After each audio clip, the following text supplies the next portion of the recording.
if everybody's ready, let's begin. Knock if your parents make you clean your house. Knock if you enjoy that. So a couple of you are already saying that that's fine. But in general, vacuuming goes directly against the Christmas spirit. No one wants to be vacuuming during Christmas. I have to vacuum our entire downstairs every week, and it is extremely painful, it is torturous, and it definitely goes directly against the Christmas spirit. But here's what's interesting. I'm going to bring up another contention for the government team, and then we'll get into some responses and hopefully some more contentions. But that contention you can write down as less vacuuming. Again, less vacuuming. Now this isn't exactly self-evident at first, so let's look at two subpoints. Subpoint A is small plastic pieces. Again, small plastic pieces. We have a lot of artificial trees. Sam thought his family was lame for doing that. We're 3 times as lame. We have 3 different trees that are plastic. One upstairs in our playroom, one downstairs in the living room, and one in the family room. And I think the minimum for those trees are like 6 feet. They're large trees.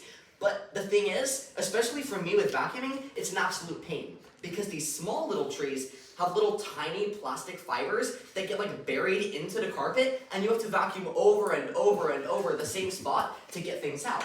But let's contrast that with real trees. Subpoint B is of large pine needles. Again, large pine needles. Keep in mind that a vacuum is easily able to gather up a large pine needle because it's large. You can get like more suction surface on it, I guess. So at the end of the day, what we see is that you're going to be able to vacuum a lot more efficiently and a lot easier if you have a real tree as opposed to a fake tree. The impact is it fulfills Christmas spirit.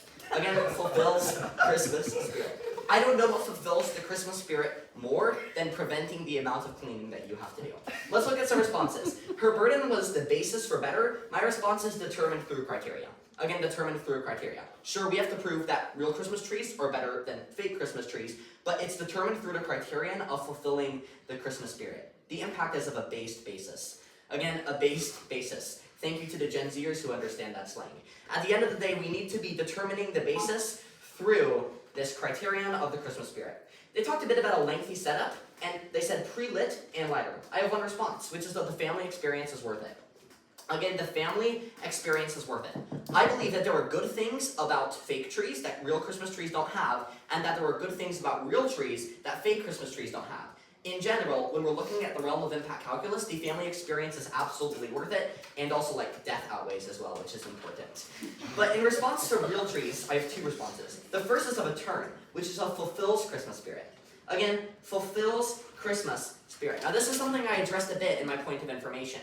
They are absolutely right. You're going to have to be rebuying trees every single year. Now, whether or not it's good or bad isn't the criterion. At the end of the day, spending money on things you can't afford absolutely adheres to what literally everyone does on Christmas. So whether or not it's good or bad, it absolutely fulfills the Christmas spirit. And here's how we know it fulfills the Christmas spirit. You can write an application down at this point as Shamam Rema. Again, Shamam Rema. Now Shamam Rema is a musical artist who's like also a comedian at the same time, and he made a song entitled Broke for Christmas. Some of the lyrics include, "This Christmas, my wish list got a little too expensive, and now I'm broke for Christmas."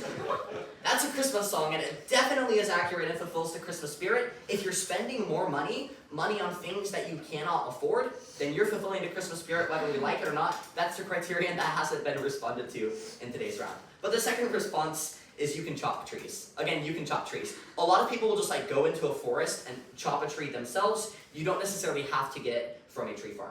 Finally, they talked a bit about the environment and how we're going to be like harming forests because we're like chopping down these trees and stuff. My response is a turn, another turn. And you can write it down as tree farms replace. Again, tree farms replace. Now here's a bit of context as to how tree farms work. A tree farm grows their own Christmas trees so that they can then sell them. That's why you chop it down on the lot. Meaning that if you're buying a Christmas tree from them, they're going to immediately grow another one to replace that, so we're not losing trees to any extent whatsoever. They also brought up an idea of air pollution. I have another term, and you can write it down as artificial trees cause pollutions. Again, artificial trees cause pollutions, and this touches a bit on what Sam brought up. He talked about the chemicals that were used to make trees. Chemicals, mining for those, and sourcing those is definitely more likely to cause pollution than the methods that they replace. So at the end of the day, artificial trees will cause pollutions. Finally, they talked a bit about no allergies. My response is another turn of more allergies. Again, more allergies. And here's the thing. Yes, there is a niche allergy where you can be allergic to Christmas trees. but it's more common to be highly sensitive to the installation in your attic. Now, where do you keep your fake plastic trees? In the attic. Meaning that every single year, people are going to be walking up into the attic, up the ladder, and they're going to be coming in some contact with installation, and it's going to cause a lot of irritation. At the end of the day, irritation and allergies don't fulfill the Christmas spirit. This sides with our criterion. Let's look at 2 more contentions. Contention 5 is extremely important. You can write it down as candy canes. Again, candy canes. Now, knock if you like candy canes. If you're using artificial trees, you'll be eating less candy canes. Why? Because a lot of people decorate their artificial trees with candy canes. Conversely, they're not going to do so with real trees. Why? Because bugs might come out and eat them. If you're not putting them on the tree, you're putting them in your mouth. So at the end of the day, people are going to be eating more candy canes. That fulfills the Christmas spirit. They get a lot of tasty Christmas delicacies, and that's great for the criterion of today's round.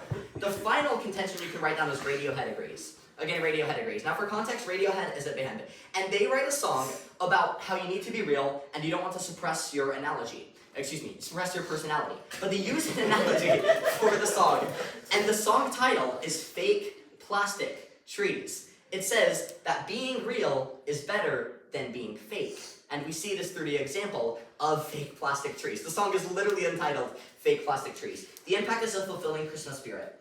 Again, fulfilling Christmas spirit. What harms the Christmas spirit? Conflict. And you'd have some major conflict with me if you said you didn't like Radiohead. So you should absolutely like this song. It's called Fake Plastic Trees, and agree with Radiohead that it is better to be real than to be fake, and fulfill the Christmas spirit in doing so. Thanks.